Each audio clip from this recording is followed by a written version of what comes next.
All right, good morning, everybody.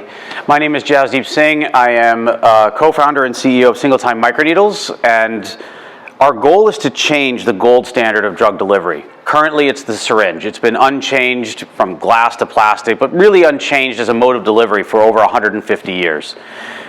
Kids hate it, animals hate it. The only ones that seem to really like it are the transport companies because of all the logistics involved. The goal is, imagine that you're able to deliver life-saving vaccines, life-preserving medications, and quality of life therapies, all without refrigeration, all without pain, and all without dosing schedules. That's the key to single-time microneedles. The problem that we're trying to solve is multifaceted. One of the major markets we're going into is animals, and I like to start with animals because we think we understand how deep this problem really is when we think about COVID, but it's pervasive on an everyday basis. So injections are the major driving cost for all vaccinations in animals or humans. They add anywhere between 2 to 6 times the base cost of the injection. When we have that issue, we basically under-vaccinate or we under-medicate. One illness in the United States leads to $1.8 million of losses in the pig market in the US per day. When we take about the cold chain, we think about COVID. West Virginia's access to mRNA vaccines was as disparate to New York City as 6 months later West Virginia was to sub-Saharan Africa. And it simply comes around the fact that it needs to be cold. If we're in a place that needs to be rehydrolyzed, so you're adding the bacteriostatic water, you're dosing, that is just a significant barrier to entry for a lot of people, especially if they're going home. They're not going to want to inject themselves at home. In Africa, when we look at dairy herds, over 50% of all milk cows will be in Africa by 2030, but they'll only produce 21% of all the protein, simply because they just aren't able to maintain the health. And lastly is compliance. I'm much more compliant with medications for my dog than I am for myself. 23% of all people will stop any medication, no matter how positive it is. And that comes from basically coming down from GLP-1s, which people really like. I mean, some of the side effects and things like that, but it's the injections.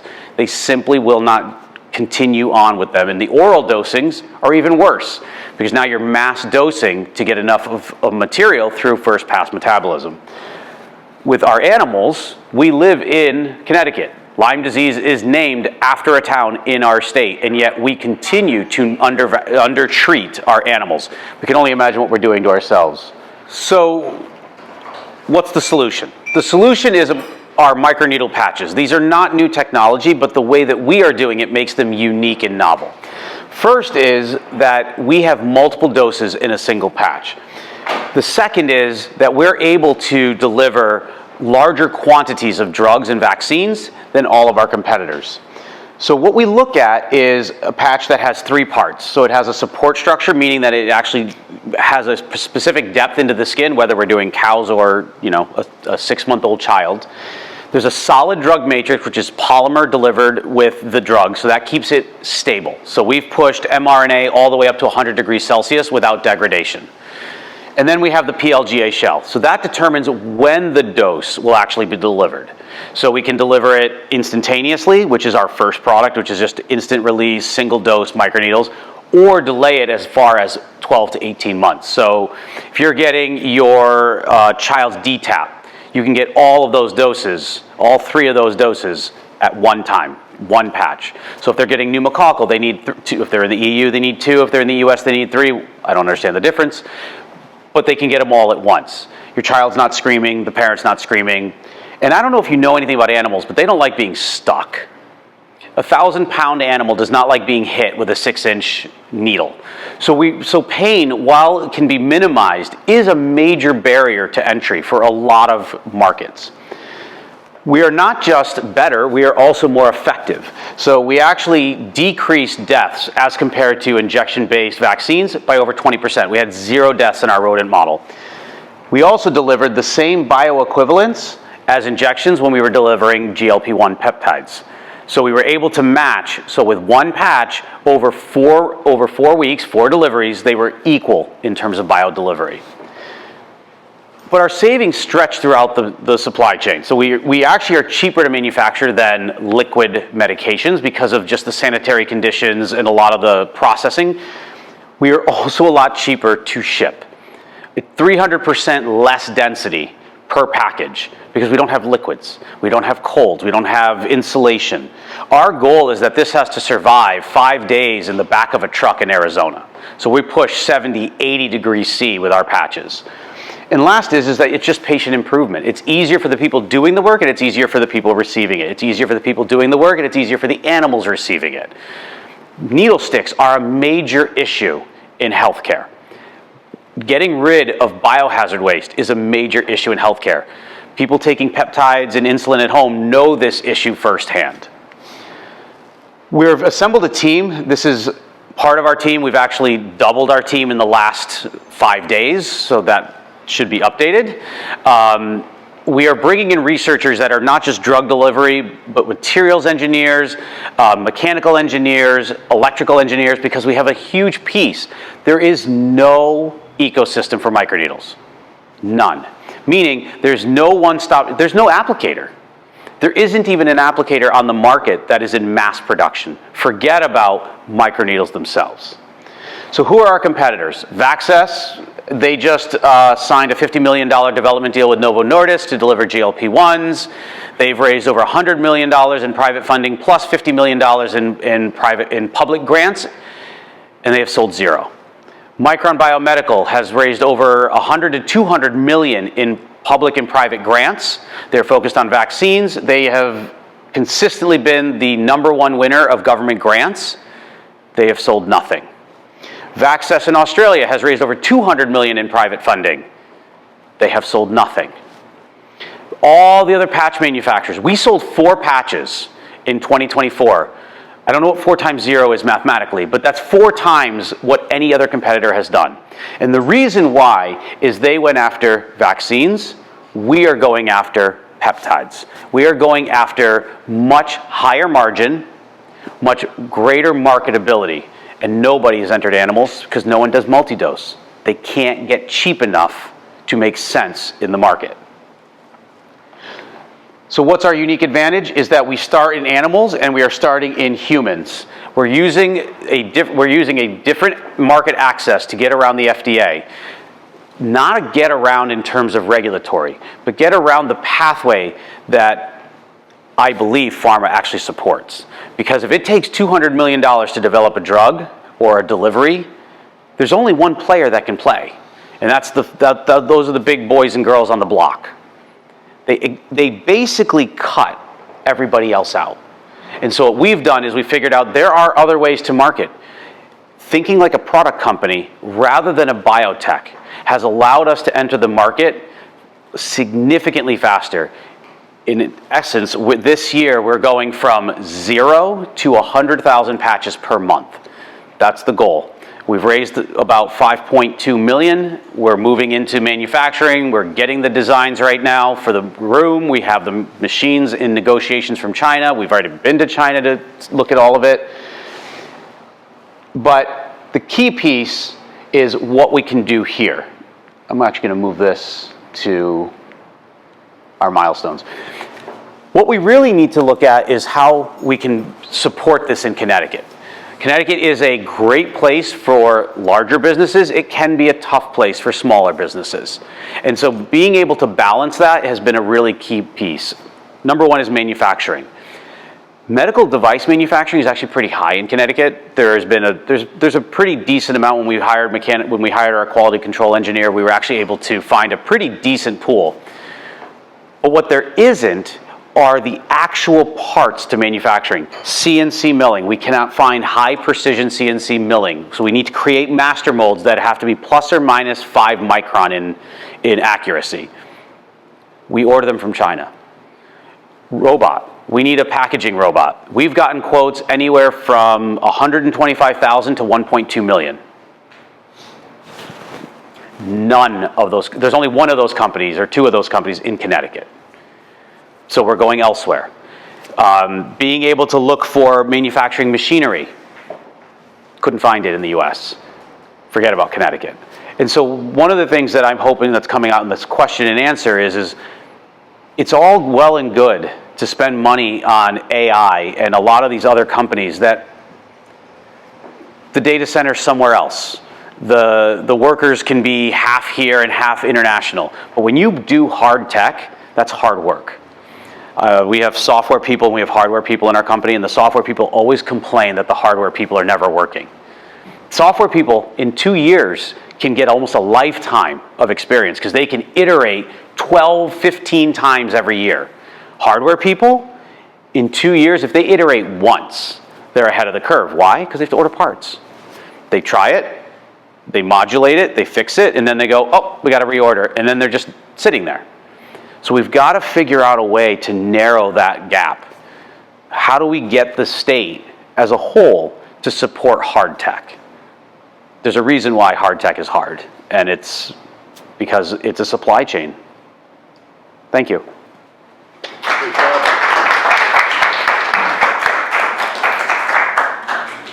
Go ahead with the question and answer. Yes. Please go ahead. So I was wondering, you talked about FDA classification, certain things like that. How do you plan to, or how are you currently distributing this?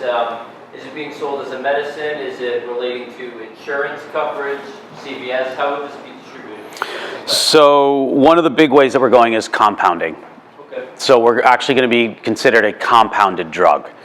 So if you think about compounding at its very basic nature, it's that it's created for the patient for a specific need. We have a lot of patients who will refuse to take the medication based on the needle. There's a lot of people who simply won't even access that care.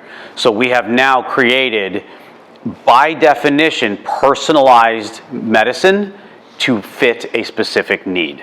And so that's going to be our entryway to the market. For animals, we are going to have to go through regulatory. However, if we go in the nutraceutical kind of supplement market for animals, we again get out of the USDA, FDA. So we're going in that direction, but instead like all biotech. So when we talk to human pharma companies, they only know human pharma. They immediately start naming all the letter soup, 505B2, 510K, class 1, class 2, class 3. That's all they know. We go to animal pharma, that's all they know. So none of us are pharma. Nobody in our company has ever worked for one of the large pharma companies, and that's how we think differently. Yes. So you basically created a different delivery system. Correct.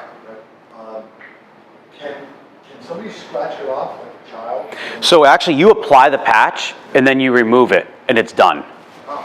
So the tips, so for the multi-dose, the tips are embedded like an invisible tattoo. You can't see them, you can't feel them. You won't even, and because in vaccines especially, we see a 5 to 10x reduction in the required dose because your skin is so immunogenic. Like, cat scratch fever, right? If you get scratched by anybody, it turns red. So your skin is so responsive that we see such a reduction that you may not even know that you got dosed because you won't have the same side effects. People really lambasted, is it lambasted or lambasted? I never know that pronunciation. They really killed the mRNA vaccine for the side effects when we came out for COVID. The reason why was the cellular uptake of the mRNA was so incredibly low, they had to give you such a high dose. That's why the side effects were so strong. We've actually done the SARS-CoV study, and we saw a 7.5x reduction in the required amount of antigen, which means you're going to have less side effects. Interesting. Thank you. You're welcome. Yes? So, high-level questions for you. So, if you mentioned an application working with livestock, the current method is a 6-inch needle. Mm-hmm. How big are your micro needles? So the reason that those needles are so big is that they're standing very far away to poke. So in Brazil, no joke, they're open herds, so it's very different than the United States and in the EU. They were asking about, can this be put into a paint gun? Exactly. That's what they were, because they ride around on horses, and then they just want to shoot the cows. For livestock, they look at time. So the person doing the injections is paid per head and is probably the least trained person on the entire farm, right? They're it's just not a great job to do. So what we do is that because it's painless, the animal doesn't even know it happened. So the needles do not really change in length too much. It's simply your ability to get closer to the animal. Okay. Yeah, if there was a 1,000-pound ox, and I'm like, all right, what you want to do is just go piss that thing off. Exactly. I'd want to stay a good. Correct. away from it. Even dairy cows, we've looked at locations on the dairy cows. They're the highest, sows and dairy cows are the highest priced animals in the cattle and livestock industry. So we're looking to start with them. And even they were like, we don't really want to get close to that inner leg area because all it takes is one kick and That person's dead. Yeah. Yep. Who are your partners in agriculture, and have you been able to reach out with UConn and their agriculture program? So we are cooperating with UConn right now to do a skin penetration study on cows. So we're working with, one of our advisors is actually Steve Sapanic, who's in the infectious disease animal health program over at, not animal health, but they use a lot of animals in infectious disease. So he's in charge of the vivarium. So we're working with UConn on that study. But we're working with a companion animal company. So they're the 7th largest animal health pharma company in the world. We're looking at pain patches for dogs, and we're working with the 4th largest animal pharma company for a bovine vaccine. So with animals, we are most likely going to have to do a pharma partnership simply because we don't want to have to go through the pathway ourselves. Animal health is a very tough industry in some ways because of distribution. So creating those partnerships with people who already have the distribution channels to vets really makes it a lot easier. And we want to support vets. We don't want to kick the vets out. Vets, they're not driving Lamborghinis and Porsches. So we want to make sure that our product is supporting the industry rather than trying to get it away from the people that actually have their hands on the animals. Good to see you again. Good to see you too. Thank you. More questions? Have a good day, everybody. Oh, you had to go. Thank you. He had a question, but he's got it. Rob. Yes. What is the single, biggest problem you see right now to your growth? What is your call to action, the one priority for your company that you need? Manufacturing. I got to get it to move faster. I've got to get all of our upgrades in our. It's just very hard to get companies for mid-level projects. We're upgrading a wet lab in the tip space, and we've had multiple companies say it's just too small. They won't even take the job. So where does that leave you? And now we are looking to go into another raise, and so we're looking for real estate now in this area. The question is going to be, is anyone going to take that project on? Right? We don't know. So it's really trying to pull all the pieces together. Our machines are coming from China. We've got machines coming from China. We're getting one made here. We're getting the permits pulled. But that's really it. The demand is not the issue. It's being able to execute on our plan simply because of supply chains. Yes? And Tip, have you connected with either CCAT or Innovations, maybe in the state of Connecticut, City of Hartford? Well, we're part of the Escape Velocity Partners, and very slowly we hope to connect further with the state.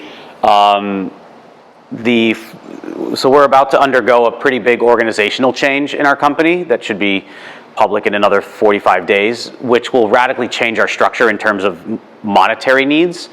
One of the things that we noticed was when we were raising around semi-biotech, semi-product, fundraising was really slow. It just was very hard to get moving. Our partners who were able to raise, they opened and closed multi-million-dollar raises in a month. Simply because they had safes, right? The fundraising in the Northeast is extremely different than when you go out West. So when you go into California and you go into what we would consider tier 1 venture, they move fast. From the moment you meet to the moment you close is for one of the investors, it was 2 weeks. for 1.2 million. 2 weeks. They did their due diligence. They knew the market going in. They met us. They asked about 4,000 questions in the first meeting, and then 3 days later, they wanted the due diligence folder, and then a week later, they decided.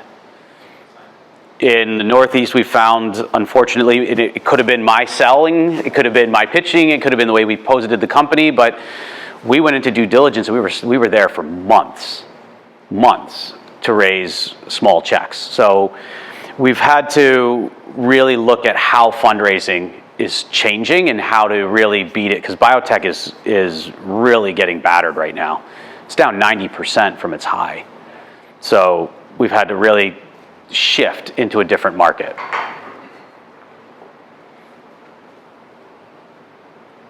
More questions? Yes. So earlier on, you mentioned about how possibly avoiding the regulation for at least livestock and having a partner Yep. do that. Is that something that you see your company needing to take on down the line to have more control? Yes. So in humans, we do not want to partner right now. We want to go through it ourselves because there's an alternate pathway called 505(b)(2), which is a pharma pathway. We are not a device. So better or worse, we have to go through the pharma pathway. Our goal is to stay non-combo device. We would want to do that ourselves for the most part because we then own it, right? You own the data, you own the process, you own your own future.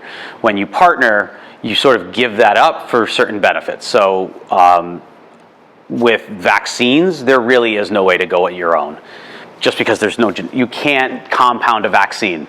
The regulatory burden around vaccines is so incredibly high that we would never be able to do it ourselves. So we have to really partition the market very cleanly in terms of which molecule at which time and which pathway. It's a lot of chess, to be honest. But if you go down the wrong pathway in the beginning, you're going to get stuck pretty fast. And we saw that at MedTech. We're a finalist at MedTech Innovator down in, I actually don't remember where we were.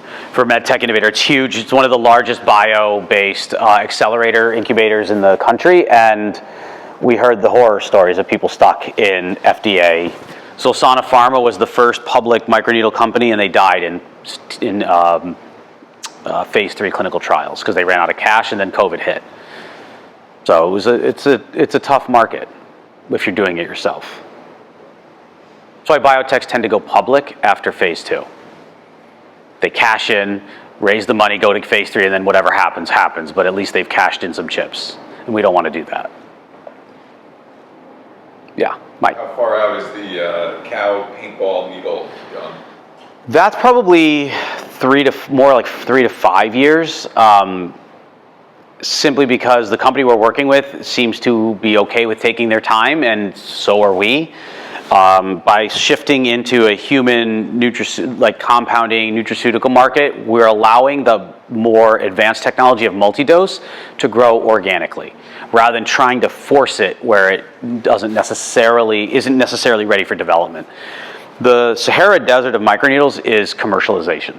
It's littered with companies that have failed simply because they were able to produce it at the lab, produce it at thousands.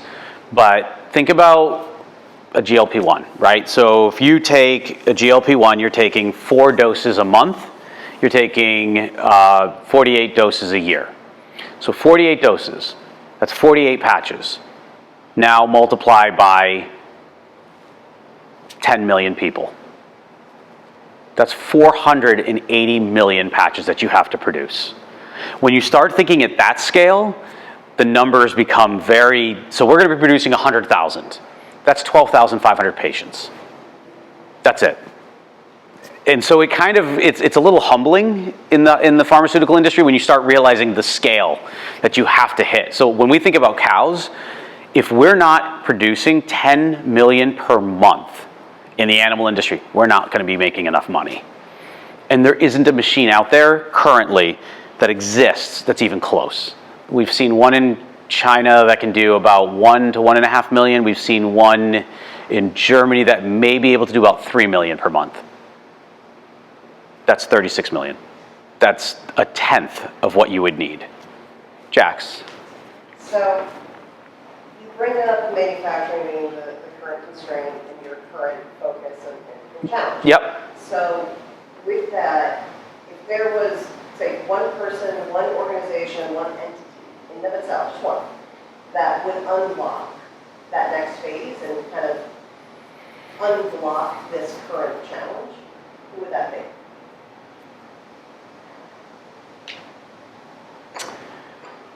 And it's okay if not. I think that we have a lot of the right people. We've connected with Forge, so we have a consultant from there who's been fantastic, and then she brought in her partner. I think for us, it would be somebody who is really, really, really deep in terms of supply chain analysis. But finding that right now is extremely hard because the tariff situation has changed on a daily basis.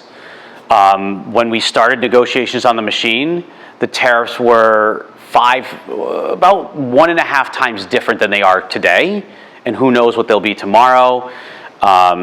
It's really hard to stay on top of that. So I think it would be someone in either, so I'll go back a little bit always, the Connecticut Pharmacy Board, because we're going to need to be working with hand in hand with pharmaceutical, making sure that we get our inspections and all of those things done, and someone probably close to Washington, who is right up front in terms of where are things going, because every country we've gone to seems to then run into issues. We were gonna get double-digit 10-15 million from USAID.